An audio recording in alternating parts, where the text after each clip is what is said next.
Olha, para a gente poder entender melhor um pouco desse mecanismo, gentilmente aqui conosco o advogado Dr. Marco Antônio da Silva, que é professor de Direito Constitucional da Unip, está aqui conosco.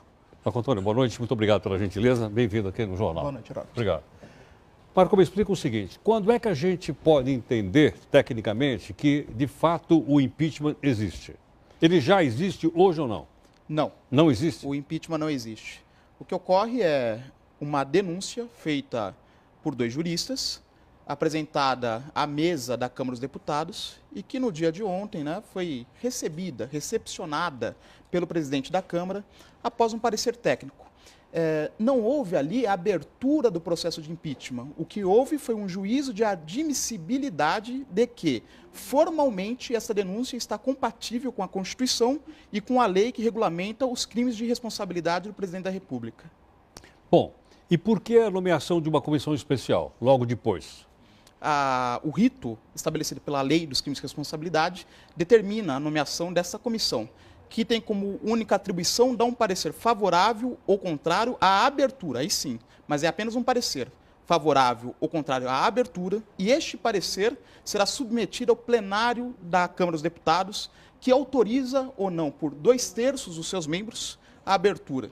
Sendo autorizado, é comunicado ao presidente do Senado e lá no Senado o processo de impeachment se inicia. Então o processo se inicia a partir do momento em que o plenário da Câmara dos Deputados vota e diz se aceita ou não o pedido que foi recebido pelo presidente da Casa. Exatamente. É isso. Aí começa o processo. Aí começa o Até processo. então não é processo. Até então não é processo. Às vezes há essa pequena confusão, porque a lei que estabelece o processo de impeachment cria esse rito ao presidente da República. As outras autoridades da União, a denúncia é apresentada diretamente ao Senado e o processo começa lá sem essa fase prévia. Então, uma denúncia contra um ministro de Estado, contra um ministro do Supremo Tribunal Federal, não há fase prévia da Câmara, que só existe para o presidente. Entendo.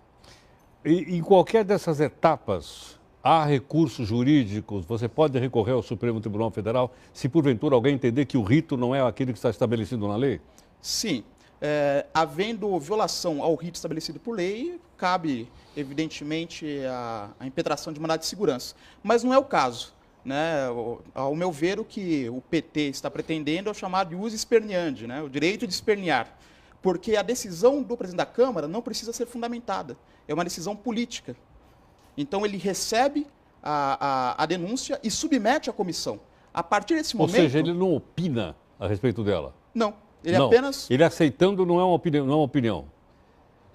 Não deixa de ser uma opinião pública, Sim, porque ele se convenceu de que aquilo é procedente, senão não teria recebido. Exatamente. Porque várias delas não foram recebidas, ou foram descartadas. Podem ter sido descartadas por problemas de formalidades, e não de conteúdo. Aí que está a diferença. Sim. Então, Heródoto, só para você ter uma ideia, e os telespectadores também, a lei determina que a denúncia tem que ter assinatura com firma em cartório. Se faltar o selo do cartório, já é motivo para o presidente não aceitar, independentemente da gravidade da denúncia. Então, são problemas de formalidade, e não se a presidente está correta ou incorreta nas suas condutas. Entendo. Agora, é possível aceitar mais de um pedido de impeachment simultaneamente? Nós ouvimos hoje dizer que ele teria que considerar mais 2 ainda, que podem ser descartados, como foram os outros 30 e tantos, tá? Ou pode ser aceito. É possível essa coexistência ou não? É possível ser simultâneo, até porque a Constituição Federal, no seu artigo 85, lá descreve diversas condutas do presidente da República que enseja crime de responsabilidade. Negar vigência à Constituição, interferir na harmonia dos poderes, desrespeitar a lei orçamentária, interferir na autonomia dos entes federativos, praticar ato de improbidade administrativa. Isso significa que se a presidente continuar praticando atos irregulares, pode sofrer, sim, outros pedidos. Agora, uma vez aceito e uma vez convocada essa comissão especial, o presidente da Câmara deixa de ser protagonista, ele sai fora e a partir daí o pré-processo ocorre normalmente?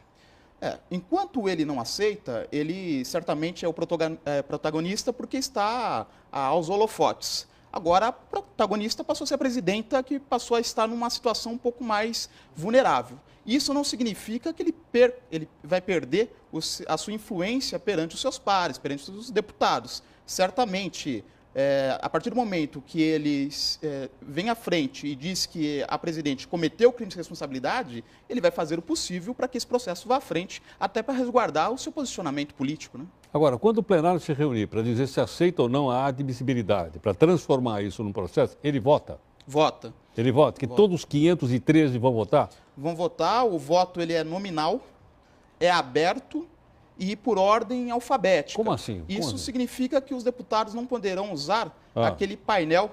Aquele botãozinho? O botãozinho. Eles vão até a tribuna e um a um vai dizer se é favorável ou contrário ao processo de abertura do impeachment contra a presidenta Dilma. Isso vai dar maior transparência e a população vai poder saber dos 513 quem foi favorável e quem foi contrário. Quer dizer, então vai chamar o deputado, vai perguntar para ele e ele vai dizer se vota sim ou vota não. Exatamente. E ele vai responder isso de viva voz. Exato. Realmente vai ser uma coisa interessante, né? Das pessoas acompanharem, cada um deles acompanhar o seu representante no Congresso Nacional. Sem dúvida. E no Senado isso se repete.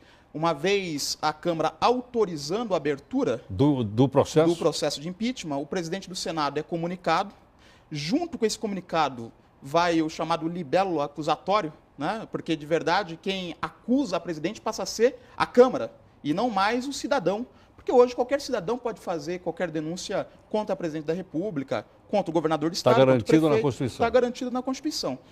Em sendo anunciado essa autorização, o presidente do Senado tem a obrigação de convocar uma comissão especial também no Senado, que vai ter como competência acusar a presidenta, e a presidenta vai ter direito à defesa através dos seus advogados, e numa sessão especialmente convocada para o julgamento, que será presidida pelo presidente do Supremo Tribunal Federal, né? Então, o senador Renan Calheiros sai da cadeira da presidência, o ministro Ricardo Lewandowski assume, e os senadores vão responder apenas uma pergunta: se é procedente ou não o processo de impeachment, e eles respondem sim ou não. Então, somente isso. Então, os nossos telespectadores e internautas, aqui nós temos duas plataformas simultâneas, eu gostaria de fazer também uma pergunta a você. Pois não, Bárbara? Boa noite, professor Marco. O Rafael Cardoso, de Araraquara, São Paulo, pergunta a diferença entre impeachment e cassação e se pode levar a eleições diretas. A diferença básica é que o procedimento de impeachment ele é regido por uma lei especial e ele se dá por um crime de responsabilidade. A pessoa está num cargo público eletivo, né, do Poder Executivo e desrespeitou a Constituição, a lei orçamentária, a harmonia entre os poderes. E esse procedimento se dá no Poder Legislativo. O Poder Legislativo vai exercer um poder atípico, que é o poder de julgar, né? E ele julga, então, a presidente da República. Enquanto a cassação se dá no Poder Judiciário especializado, que é o Poder Judiciário Eleitoral. E aí são as ações eleitorais. Portanto, o motivo que enseja a perda do mandato, no caso do impeachment, é crime de responsabilidade. No caso da cassação, são as infrações às leis eleitorais. E não é isso que se discute no caso da presidenta Dilma. Então, bom, no caso de impeachment, é contra a presidente da República ou é contra a chapa eleita presidente e vice? Contra a presidenta. Contra a presidente. Havendo impeachment, o vice assume. Assume o vice. Enquanto na cassação, eventualmente a cassação da chapa, né, do registro, afetaria também o vice-presidente. Se acontecesse uma coisa dessa, você teria eleição ou não? Poderia haver eleição direta, se não fosse nos 2 primeiros anos, ou indireta pelo Congresso Nacional nos 2 últimos, né? Ok, Marco, vamos continuar nossa conversa aqui no Instantinho no Portal? Só um instantinho.